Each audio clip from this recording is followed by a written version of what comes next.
Thank you very much for joining our April information exchange on hearing loss. We have 4 guest speakers today who will be able to present very important information on what is hearing loss, how you can recognize symptoms, where you can get help from, and other very and more important information. Without wasting any more time, because the meeting will end in an hour, I will give the word to our first guest speaker, Victoria Waite, who is an audiologist from InHealth, and she will be able to give a bit more details about herself and to take us through symptoms, treatment, support, and prevention of hearing loss. If you have any questions, I will ask you to keep them for the last 20 minutes of the meeting after all the presenters present their information. But if it's any urgent question, you're more than welcome to put it in the chat box below, or just raise your hand and we'll come back to you as soon as possible. Okay, Victoria, over to you now. Okay, can I check you can hear me okay? Yes, thumbs up, lovely, thank you.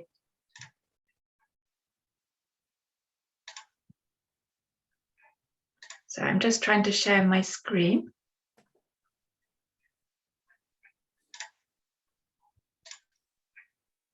Bear with me, that's not quite right. Hello. There we go, that's much better. Yeah. Hello, who's speaking? Can I ask you to mute your microphone just because Victoria will give her presentation now. Thank you. So my name's Victoria. I'm an audiologist. And people often ask me, what is an audiologist? So in case anybody doesn't know, I usually tell people we're like opticians, but for ears. So we test hearing, we give advice on living with hearing loss, we fit hearing aids and we maintain hearing aids. And InHealth is the organisation I work for. We provide NHS audiology services in and around London. Patients can be referred by their GPs, and InHealth in particular, we're known for working in GP practices. So places in the community which are usually easy to get to. We have a clinic in Hoxton, which might be the nearest one for people in this audience. And GPs can refer to us, they can write a letter, or they can book an appointment straight into our system. And we have a waiting time of 2 to 3 weeks, so we're pretty quick. Once your GP has referred, you have a 2 or 3 week wait to see one of us.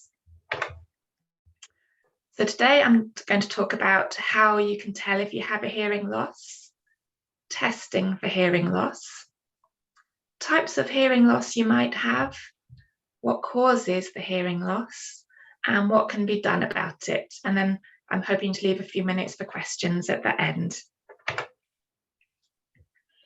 So first of all, how do you know that you have a hearing loss? Well, it's not always straightforward. It can creep up on you very subtly. And people sometimes are surprised to find out they have a hearing loss. You might notice that you're turning the volume up a little bit. So you might have the TV a bit louder than other people that you live with. You might notice that you're asking people to repeat things. One-to-one, you may not notice anything at all. People often tell me if I'm in a quiet room, if I can see the person, I don't have a problem.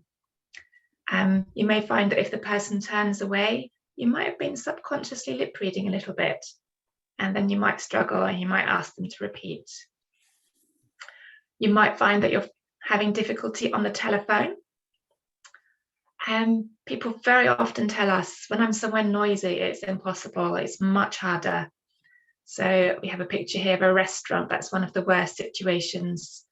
You have a lot of background noise, a lot of people talking at once, the plates clattering.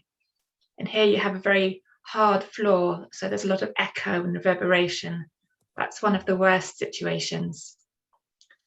Or you might not notice anything in particular, except you're quite tired. You might get to the end of the day and feel shattered.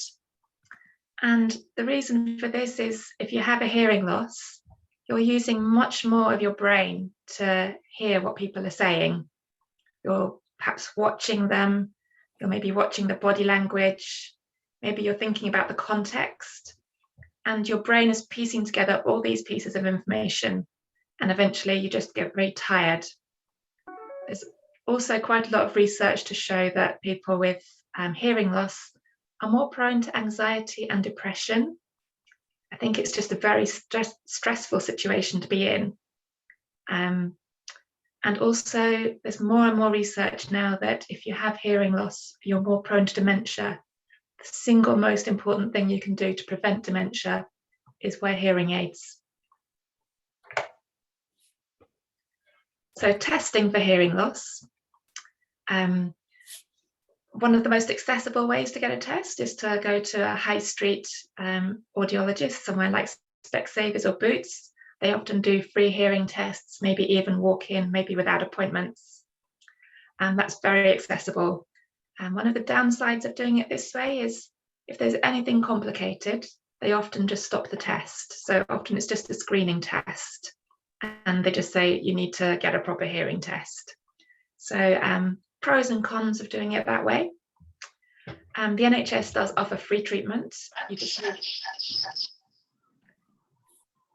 just need a referral from your GP, and the GP can refer you to an audiology service.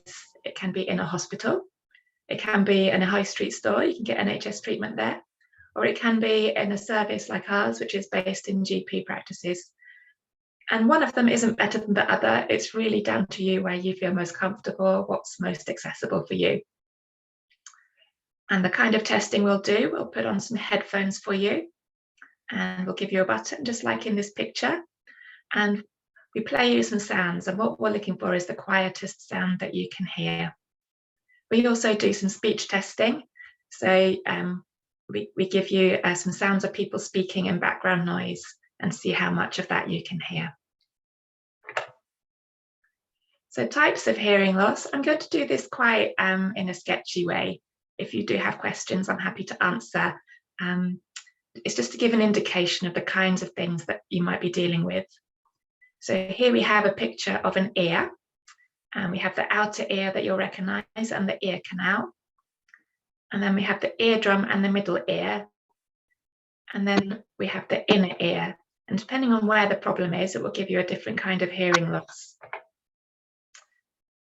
So the first one to look at is the conductive hearing loss. So this is the outer ear and the eardrum and the middle ear. The kinds of problems we get here, the ear canal might be blocked with wax, or you might have a perforated eardrum, or there might be problems with the bones. You can see the bones on the right there in the middle ear. The other kind of hearing loss is called sensorineural. So you can see the picture on the left there. There's the cochlea, the thing that looks like a snail, and that's connected to the auditory nerve, and that's like electrical wire where the sound signal goes up to the brain. So any problem in that snail-shaped cochlea or in the nerve we call sensorineural hearing loss. I've got quite a few pictures here. We won't dwell on it, but the pictures on the right, you can see a picture of some inner ear hair cells. So they're in that cochlea. You can see a line of hair cells at the top and then 3 rows of V-shaped hair cells at the bottom. And the picture on the left shows some perfect V-shapes, and the picture on the right shows some V-shapes that have got wear and tear in them. So those hair cells, those V-shaped ones, are the ones that amplify and the ones that help you process sound against background noise. So as you can see, when you get wear and tear on those hair cells, they're not going to be very good at amplifying and helping that sound get processed into an electrical signal that goes to the brain through that nerve. And when you get damage there, it's permanent, it can't be repaired. Okay, so that's something to bear in mind. Prevention is much better than cure. So very quickly, some causes of conductive hearing loss can be ear infections, glue ear in children especially, wax buildup, damage to the eardrum, and a condition of the bones called otosclerosis. But the sensorineural hearing loss, it can be genetics. Wear and tear over time is the main cause of hearing loss that we see in our clinics. And a lot of that's just age related, just like you need to wear glasses for reading. As you get older, your hearing will go down a little bit. If you're exposed to a lot of noise, your hearing will go down a lot more. So how to prevent? So as I said before, prevention is much better than cure. Those hair cells can't be repaired. So avoid loud noises. And sometimes it's hard to know how loud is too loud. So be careful if you're wearing headphones a lot. Don't turn it up to maximum volume. Give your ears a break some of the time. Be careful of loud activities, loud venues. You might work in a noisy profession, or you might have done in the past. This wear and tear builds up over your lifetime. So protect your ears as much as you can. So wear earplugs or get advice about hearing protection if you're in noisy situations. And get your hearing tested, especially if you're still exposed to noise. We can pick up early signs of damage and give you advice about protecting your hearing. What you can do to bring your hearing back. So as I said, we can't repair the hair cells. Sometimes there are some kinds of hearing loss that there might be interventions that can help, like surgery. Not all kinds, I would say the minority of cases. Otherwise, we're looking at how to make the most of the hearing you've got. So here on the top, we've got some examples of hearing aids. The one on the far left, that's the smallest kind, that's completely in the ear canal, virtually invisible. I find most of my patients hope that we can give them one of those. And unfortunately, we can't on the NHS. You can if you go private. It's just quite expensive. We have to take an impression of your ear canal and it has to fit you perfectly. So that adds to the cost quite a lot. Otherwise, we're looking at behind the ear hearing aids, and they come in different shapes and sizes. The smallest one, I don't know if you can see, but it's got a little bit of electronics in the tube bit that goes in your ear. So that's how they make it small. That's called a receiver in the ear. And at InHealth now, we're starting to fit those on the NHS. They're much smaller than the previous ones, and they link to your mobile phone, so you can use your phone as volume control or to adjust the settings in different environments. So it's a very nice hearing aid, which we're fitting as standard on the NHS now. Not everybody can get on with that. It's not suitable for everyone, but the vast majority of cases will be suitable for that now. Otherwise, we have the mini one, which is next to it. Or if you have a more profound loss, you may need an ear mold. So that's a bit bigger, but we need to get a tight seal. So it all depends on the level of hearing loss. There are lots of gadgets. So if hearing aids don't help enough, there are gadgets like this pen device is called a Roger pen. So you can give that to the person you're speaking to, and it's just a microphone. It looks nice and sleek. People tend to like this one. It just looks like a nice gadget. And it just helps bring their voice a bit closer. Same for the other gadgets. You can have things that make your TV louder or other kinds of microphones to make the sound a bit closer to you. If you have a profound hearing loss, some people might be suitable for a cochlear implant. So I've got that in the bottom left corner there. That involves surgery. It's a very tried and tested surgery now. So if anybody recommends that to you, that you might be in range for that, it's definitely worth considering. I know it's a bit scary having surgery, but there's lots of support available and nobody will force you to go through with surgery if you don't want to. That's the end of my slides. So I've rattled through that really quickly. If anybody Just has any questions. Victoria. Thank you. Thank you very much for all that very useful information, Victoria. I personally find out so much that I didn't know. And I guess attendees are guests as well. I think if we continue with the speakers and then let people ask questions, because other presentations may also bring some questions in mind, if that's okay with everyone, then but if any urgent questions at the moment, no, I can't see any hands up. Okay, so our next speaker is Katherine Burgess from Malcolm. Yeah, is it possible to ask a question of the speaker? Yes, okay, yeah, please go ahead. I'm just wondering the information she's just given us, which is fascinating and very useful. But I know the moment this is all over, it's going to be gone. So I'm wondering if I can get the information, receive it in the post or something, or to advise me how I can get that information quickly without going online and getting totally confused. Mr. K, are you asking about the presentation from Victoria or in general information about no, specifically the different types of aid and basically the information she gave at the end, really? Yes, we can definitely post this to you if you want us to.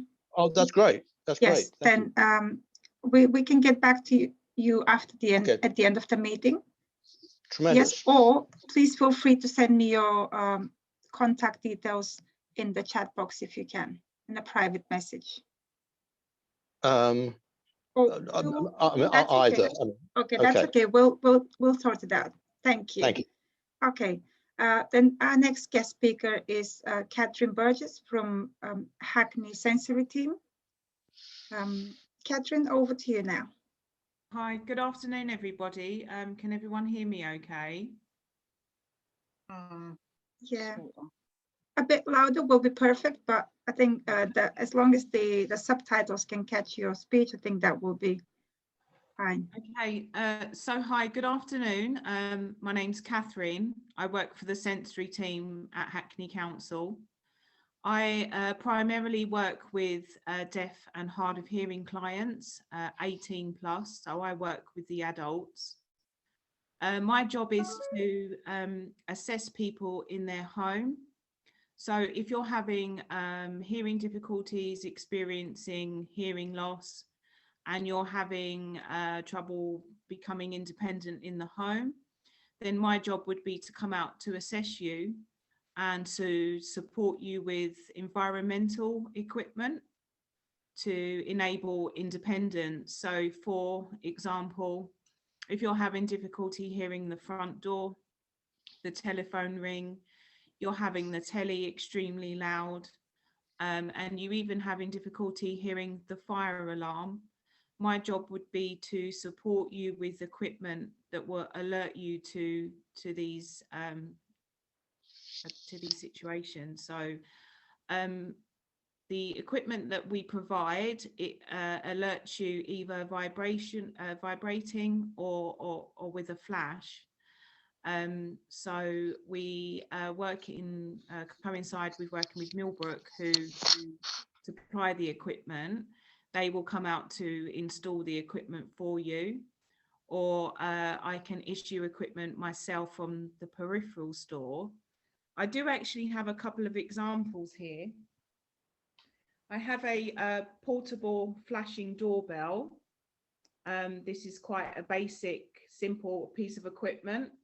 It has an extra loud chime and a strobe light, and it's battery operated. So that's just literally the bell push that will be stuck to the door, and the actual device is portable, so you can just maneuver that around wherever you are in the home. So that's an example, one of the equipment that we provide. I also have a personal amplifier. So this is something that I would issue, for example, if a client doesn't have any hearing aids and they haven't been for a referral to an audiologist, and they just need something to enable amplification. So if you're struggling with conversation and you're not able to decipher conversation, this little device is quite handy just to sit with in front of somebody, you have your headphones in, and it has a little mic that you attach to the amplifier, and then what that does, it just picks up conversation, and that's the same also with the TV. There are obviously other devices that you can use. So that would be something that's mainly to do with my role, would be to support you with equipment. If there are any other issues, then I can signpost you to other services. So that's my role really within the community. If there are any issues with benefits or advocacy, then we coincide and work with an organisation and charity called deafPLUS, who will be speaking after myself today. If you want to, or any professional want to make a referral to the service, you do so by going via the information and assessment team. So they're the first point of call for internal and external referrals. I also have a referral form that I can send out to you guys after the meeting. And then you just forward on your referral, that gets screened, or there's an initial screening with information and assessment, and then that's passed on to the sensory team and then allocated accordingly. So, sorry, Katherine, so can this be a self-referral as well? Of or course, it has to yeah. be by a professional? No, it doesn't have to be at all. If the client wants to make a referral, then they can. There's obviously a telephone number. If you're having difficulty with hearing on the phone, then there is also an email address that you can contact. So there are other ways of communication as well as making a telephone call to the service. And where can people find this information if they want to reach you? There is information on the intranet, Hackney intranet. So if you go on to Hackney, it will be useful if you can send contact details to me, so I can share it with all who attended the meeting today. Yeah, sure, no problem. I will. Excellent. Forward it on to you. Okay, thank you.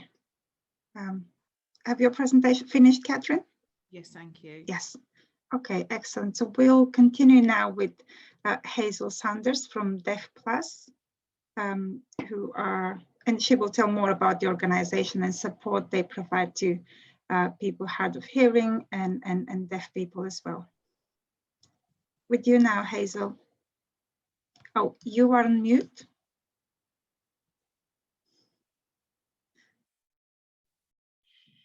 Could you put my presentation up, please? Yes, I'm doing it right now.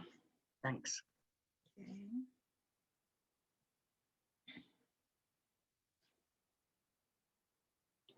Here we go.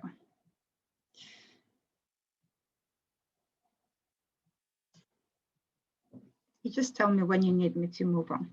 Okay, can move on now. Okay.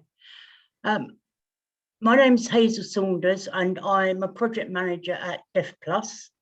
I manage the Hackney Advice Service, and we provide a range of services, including advice and information for deaf and hard of hearing people. Mayuri, who's with us today with the interpreter, actually works also for our service, and she works with deaf and hard of hearing people.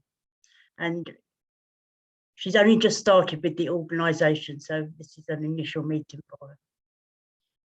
Move on, please. Okay, so we work in partnership with Mind in Hackney, City of London and Waltham Forest, the Royal Society for Blind Children, Refugee Women's Association, and Money Advice and Education that provide debt services.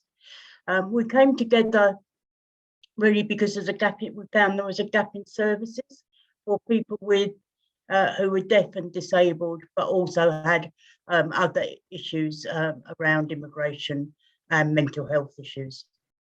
So we can provide support around a whole range of issues. So it's welfare benefits. We can provide support with housing issues, such as if you've got problems with housing benefit, or if you have got general housing issues around eviction notices, etc. We can support you with sorting out debt issues. We can help you into employment. We deal with consumer issues. We help people access council services. And we can actually give you advice on how to access legal services. And as we've said, access to other services such as the audiology service in Hackney and the Sensorineural team.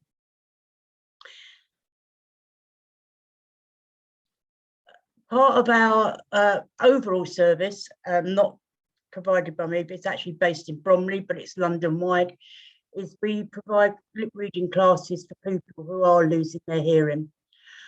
These are delivered over 7 weeks, and they include help with helping people lip read, looking at coping strategies, because Victoria mentioned earlier, a lot of people, when they start to lose their hearing, they become anxious, depressed, feel isolated, etc. We set up peer support groups so that people can support each other outside once the lip reading classes are finished. And we also provide basic British sign language, so such as just finger spelling or just simple signs for certain words. And that's us. Oh yes, there is no more the presentation. Okay. Thank you very much, Hazel. That's very useful as well. I'm pretty sure people appreciate your work in deafPLUS. And now our last speaker is Sharon James from RNID. Over to you, Sharon. Hi, everyone. Hi, I hope you can hear me clearly. Yes. Thank you. So my name's Sharon, as you already know. I'm from the RNID, and the RNID has gone back to, which stands for the Royal National Institute for the Deaf, and that's it was changed back to the RNID back in November. Before that, we were Action on Hearing Loss for a number of years. So, so I'm a community support officer, and we work in partnership with CCG, which is the Clinical Commissioning Group. And we support people in the City and Hackney area who have hearing aids. And we run hearing maintenance clinics throughout the City and Hackney area. So we work with InHealth, Specsavers, Scrivens, and Outside Clinic. So we, our hearing aid service, who can access our service, people who have hearing aids received from those following audiology service providers. And our service includes battery collection, regular tubing, and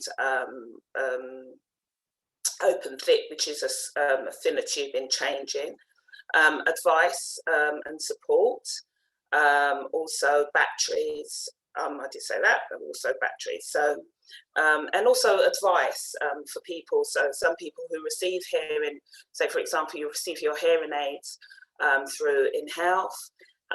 It's a more local, regular clinic that happens, and people can come and they may want to go through all the things that say for example, they may have seen Victoria at one of the clinics. So we just reiterate what when Victoria explains to you when you receive your hearing aid, how to maintain it and what to do if you have any issues. So the service doesn't include things like hearing tests and fine tuning of your hearing aid if you have any issues that you need to adjust in your hearing aid. And we don't provide replacement hearing aids or molds. You would have to return back to your audiology provider to receive that sort of service. So you can access our service through the clinics that we have, but unfortunately at the moment, due to lockdown, we we're no longer running clinics, but we're running our service remotely. So you can contact us via phone, and we can post batteries or tubing that you may require, and that's free service that we do as well. We just so you can contact me and we can post them out, and I'm sure that you can do the same with some of the other audiology services. Hopefully, we're looking to resume our clinics in the coming months, but it's just a process of resuming the service, a face-to-face service. We're looking at resuming it, so certain procedures that we will have to go through, because most of our venues are running through GP practices. So the reason for the local clinics is that people can access more easily these clinics rather than going back to the audiology providers. And unfortunately, we don't currently do any home visits neither, but some of the audiology providers like InHealth and Outside Clinic provide a service where they can visit at people's homes, people who are housebound, etc. So just general information, if we provide also a screening or a hearing check, which is a quick service that we provide using an apparatus that will send some sounds into your ears to determine whether or not you can hear them or not, and that we can do, which is a very quick check. And if the check, you don't pass the check, we will refer you to your GP, and your GP will need to refer you for a full hearing assessment, and they will refer you to one of the providers like InHealth, and then you will receive a full hearing check. And other things we would suggest is that people have their hearing checked if they are hearing aid users every 3 to 4 years, and because we feel that any changes in your hearing usually will occur within a period of that, unless there was some sort of trauma or accident you would have to deem any changes. Also, wax is another issue that people have when they find that they're not hearing properly, or they have issues with their hearing aids, whistling and so forth. So we do check at the clinics. We usually just do a quick check with an apparatus, a scope, a hearing otoscope, and that will check to see whether you have any wax or any infections in your ears.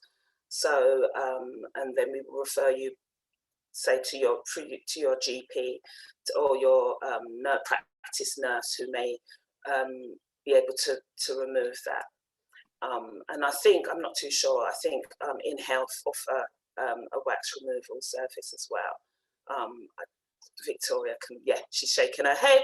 Yes, so you can also do that through that. So what we basically are doing that now, if there's any issues with people, we're just referring them through to their audiology service provider. I think that's it. If there's any questions, please do so. Excellent. Thank you very much, Sharon, as well. Any questions for any of the speakers? Yes. So can Hazel tell us a little bit more about the Hackney Advice Service Partner, Money Advice and Education? I'm not familiar with them. Who are they? Thank you. They're an organisation that work borough-wide, but they actually, London-wide, but they're based in Newham.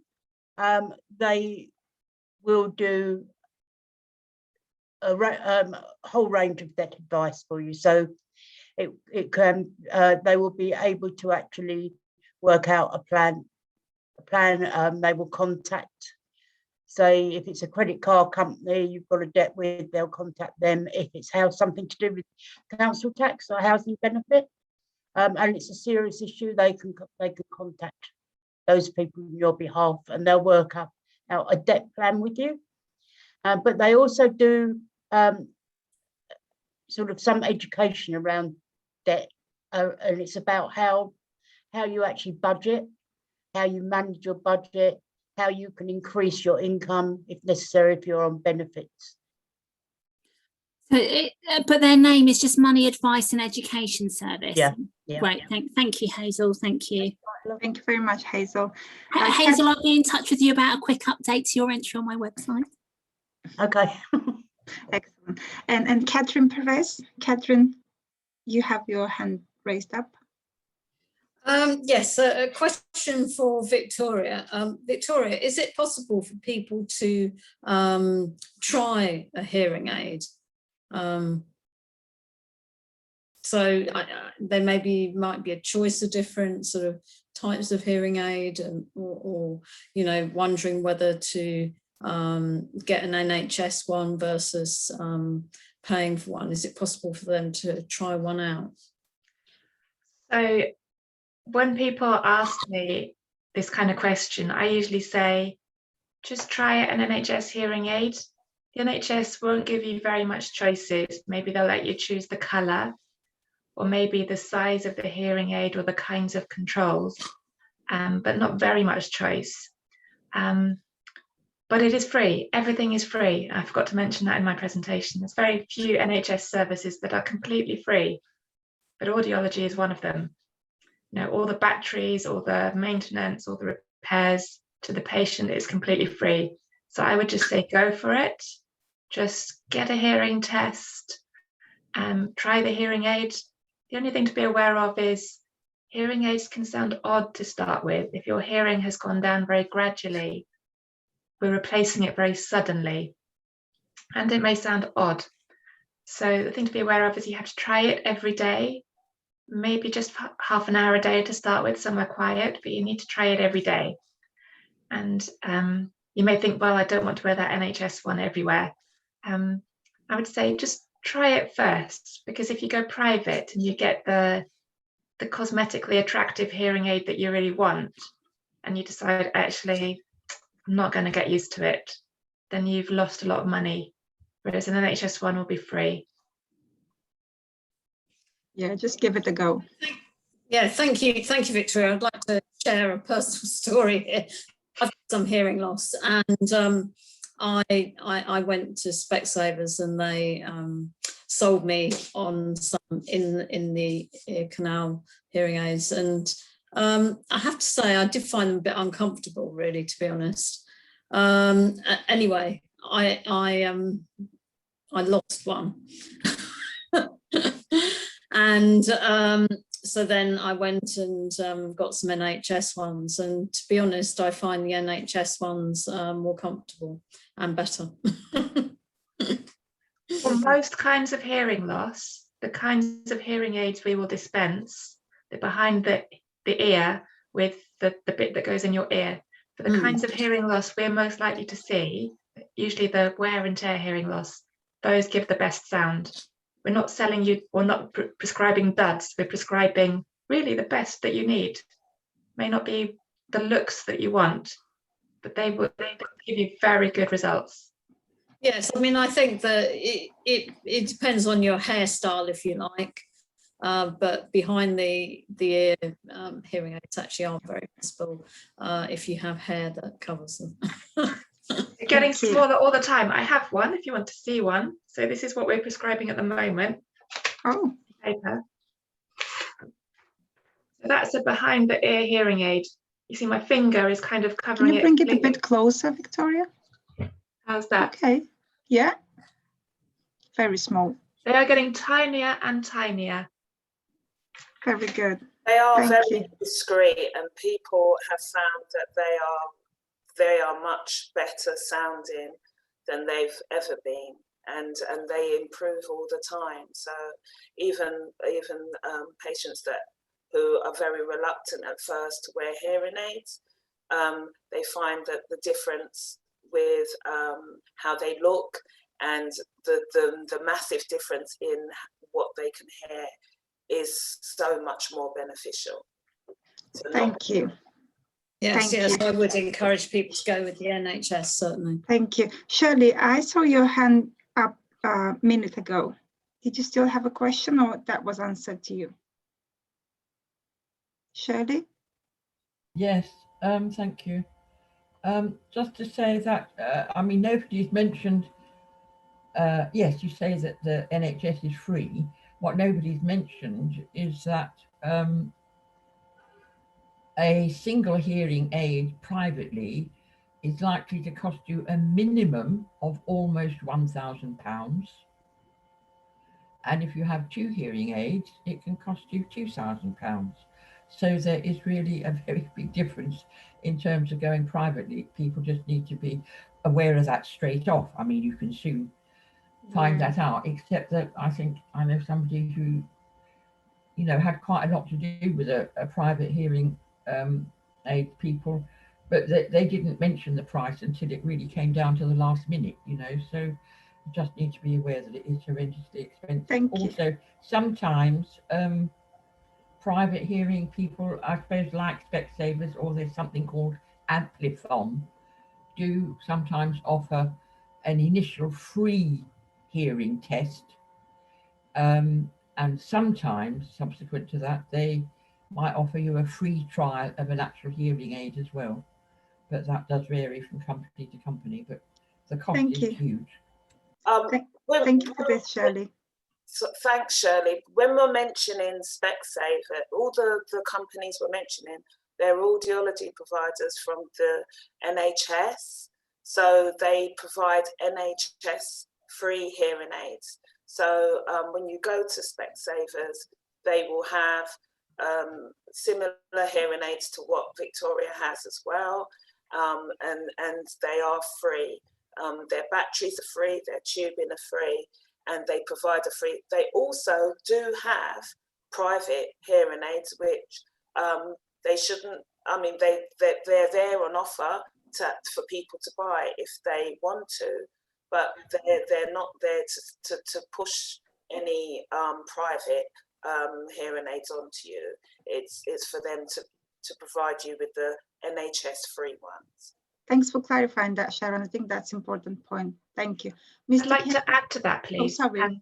Yes, go on, Victoria. So NHS hearing aids can be dispensed by Specsavers and places like that, but you will need a GP referral.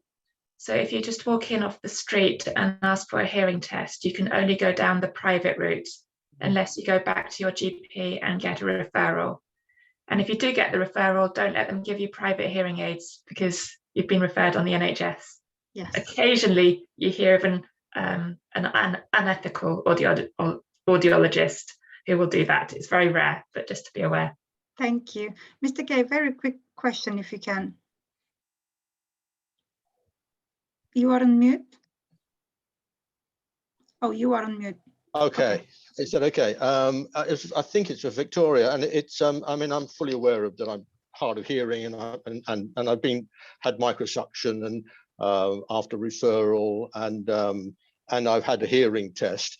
And there's something else that's troubling me about it, and that is, I'm now at a point where I'm going to go for an assessment for a hearing aid. But I think what's troubling me is that no one has given me any information, even though I've asked, about what level of hard of hearing I've got. And I'm really finding that very problematic. I mean, I want to know whether it's a medium level of hard of hearing. It certainly isn't profound. I know what I can hear. I know what I can't hear. It seems to be generally many people, or people who have got their back to me, or but generally speaking, one-to-one at an appropriate distance, it isn't a problem. But no one has. I've asked, and I wonder if there is a point, if Victoria knows when I should have been informed of what level of hard of hearing I have, or do I only find that out when I'm being assessed for a hearing aid? I mean, it just seems an odd process that I mean, sure, I'm always after information about everything, but this seems rather important in my life. So before I get to the end, I know where I am. I need the information to know whether it is minor, medium, or severe. Where should I get that is my question. Where should I have been informed of that? So we can only tell you once we've given you a hearing test. We can Yes, only I've had that. categorize it. Oh, you've had it. Okay, lovely. Yes. So sometimes it can be a little bit complicated, especially with the wear and tear hearing loss. Especially, you might have normal hearing with high frequency loss, but we would normally try and say in words, give you a description. So yes. Normal hearing with high frequency loss, or normal hearing with mild or mild to moderate sloping hearing loss. On the other hand, it's helpful for you to be able to tell people I have this hearing loss, but actually you're the expert on how the hearing loss affects you. So you might have two people with the same test results and it affects them completely differently. So in a way, it's up to you to say, I struggle in groups, or I struggle in background noise. Yes. And sometimes that is the best description. But no one has ever asked me. So how can no one has said anything, actually. I mean, if I'm being, and this is not criticizing, because it really isn't, and it's more as much to do with me, and I know how I can ease my potential anxiety, and information eases my anxiety. I can deal with whatever I get, but no one along the way, and I've been to ENT 3 times now, I've had the hearing test. No one has given me anything other than the last visit, which was, oh no, you need a hearing aid. It's a very good point. Yes, I said yes. Okay, right. At what level is my hearing? It was over. Point. That meeting was over the moment I asked the question. As audiologists and ENT surgeons as well, probably, we tend to focus a bit too much on the medical or the technical and not enough on the person. But you're raising a very, very good point. It's not just about dispensing a hearing aid. It's about rehabilitating your life. And I would say be assertive. When you have your assessment, be assertive. You're saying all the right things. I mean, I take your point, and of course you're correct, but I actually think it's even more basic than that. Isn't it just common sense? Someone may be losing their hearing in front of you. You've seen them a few times and you've given them no information whatsoever. I mean, that's common sense, isn't it? I know people are busy. I'm fully aware of that, but and one doesn't want to alienate the person that's trying to help you by saying, please, could you just, but I do, you've obviously taken my point on board, so I won't go on about it. And that's why we do try, when we have the aftercare in the clinics, we do try to have that little bit more time. We have that little bit more time to sort of like spend. Yeah, but I've been told where to go and what to do, you know, so the chances are I haven't ended up in your clinic. I mean, the GP go on anymore. Yes, Mr. Kane, we can, if you want, we can talk about it at the end of the meeting. We have a few other questions that came up, and Mayuri also raised her hand. But I think if we can ask the question about tinnitus now. People are interested whether this is part of the hearing loss. And we also received a question from a resident who was asking tinnitus following PTSD, post-traumatic stress disorder, and menopause, and information around that. So I'm not sure if Victoria or Sharon, you would who would like to respond to that question. I know, Sharon, that one of your colleagues is supposed to join us today, but he's no longer able to. I know that probably Victoria can give you a clinical. Yes, Victoria, if you can, that would be very useful. We can talk about probably some information about the support group that we do for people who have. We don't have much time, really. Oh, okay. Yes. But I'll be very brief. I'll be very brief. Okay, so thank you. Tinnitus is associated with hearing loss. nobody knows exactly why we get tinnitus, but it's something like the brain doesn't like the absence of sound and can generate its own sound. The question about PTSD, we do know that the more you focus on the sound, the more anxious you are. Your brain plays a nasty trick on you. It will turn up the volume of your tinnitus. So if you are anxious, your brain will look for the tinnitus and will make it louder. That's not to say it's your fault. It really isn't. We have a lot of ways of managing tinnitus, but I'm afraid to say no cures. Maybe at this point I'll hand over on ways to manage. Hearing aid is a good way to manage tinnitus if it corrects the hearing loss, which is causing the tinnitus. And I'll hand over.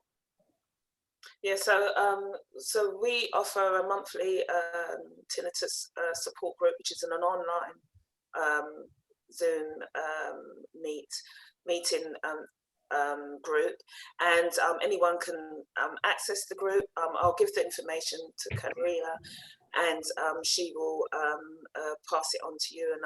And if you become if you come to one of the groups, then we'll put you on the mailing list and make sure that we send out information to you.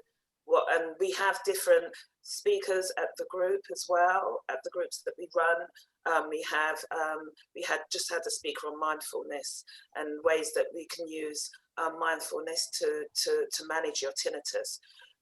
We've also, part of our charity, we do deal with and we do advocate, and we're doing research for a cure for tinnitus, and we have had our one of the lead researchers on one of our groups to talk about what types of research they're doing. So, and we also have different therapies that people can access. Yoga, people of Tai Chi, they've used many different ways in which to manage their tinnitus, and it's worked for some people. So yeah, we do some information, and I think the information pack that I gave to that I shared with you, there is some information about tinnitus as well. So thank you very much, Sharon. And Mayuri, very quickly, question from you, if that's okay.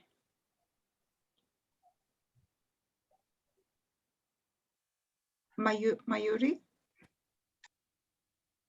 Yes. Yes, thank you. Yes, thank you. Hi there. It's just a question, just a little bit more of feedback, really. Sure. So I am living proof of everything that all the speakers have talked about today. I have experience with most things that you talked about, and also experienced the struggles. I think, Victoria, you was talking about the different types of hearing aids. You know, you had the really small one and the mini ones. I've actually asked my audiologist through the NHS for me to try the different ones. You know, use me an example. There's so many people tell me, like my friend, you know, should I go private? Should I go NHS? Which one's the better for us? And, you know, I have tried most of mine through the NHS. So, you know, it's always good to try the NHS and, you know, and ask your audiologist questions as well. And for me, I used to go home, I used to try it out. And sometimes it wouldn't suit me, or it would. You know, it's like trial and error. There's different benefits, and it works in different ways. So the Amanda was speaking about how to know the different levels and how frustrating that is. I've had the same experience myself. You know, different environments. Sometimes I struggle, and sometimes I'm better when it comes to my hearing. And, you know, just like Victoria said, sometimes you can have two people with the same results on paper, but their experiences are different. The type of environments that they're in, they may struggle or not. You know, they have a duty of care to provide the aftercare to ensure that we are kind of comfortable and we're kind of helping with the transition when it comes to our hearing. And it's true, sometimes when you're such an expert, you can really focus on that clinical medical side. But it's really important for, you know, to remember that we are humans and we are living with hearing loss every single day, and it can really affect us, you know. It can affect our mental health, everything, our anxiety and our stress. So it's that aftercare is just as important as the numbers on a sheet. So I just wanted to give my feedback on that. Thank you very much, Mayuri. That was very, very useful feedback. And we are just around 2 o'clock now when we have to end the meeting.